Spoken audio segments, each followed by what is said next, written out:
এয়া হ'ল বেত গাজ মানে আমাৰ যে বেতৰ চকী বনায় তাৰ সেই বেতডালৰ আগটো আৰু আমি খাওঁ বহুতে খায় বহুতে নাখায়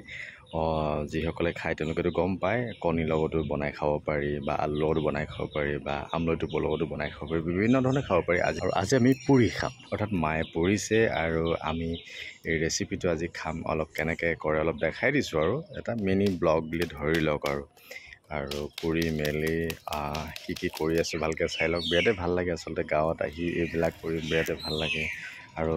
টাউনত আচলতে খুব কম পোৱা যায় গুৱাহাটীতো কেতিয়াবা পোৱা যায় খুব কম পোৱা যায় আৰু বহুতে হয়তো আৰু বেলেগ বেলেগ ধৰণে খাব পাৰে আমি নাজানো আপোনালোকে কেনেকৈ খায় জনাব বা কোনোবাই যদি খোৱা নাই খাই চাব পাৰে বিৰাটেই ভাল লাগে আমি গাঁৱলীয়া মানুহ এনেকৈ ধৰণে খাওঁ কিছুমান বস্তু আৰু ঘিণ নকৰিব যোনে যি খায় তেওঁলোকৰ নিজৰ নিজৰ কিছুমান মানে খাদ্য থাকে গতিকে সেইবিলাক খাই ভাল পায় গতিকে এই আমাৰ খানা ৰেডি গতিকে আই সমান হ'ব কোন আৰু প্ৰত্যেকগৰাকী মাতৃয়ে সুন্দৰ খানা বনায় আৰু সেইখিনি মই কৈ আপোনালোকক শেষ কৰিব নোৱাৰোঁ সকলোৱে জানে মাতৃয়ে কি বনায় কিমান তৃপ্তিৰে বনায় আৰু এই বেতে আমাক এটা সময়ত স্কুলত ছাৰে কোবাইছিল আৰু এই বেত খাবলৈ কিন্তু যথেষ্ট তিতা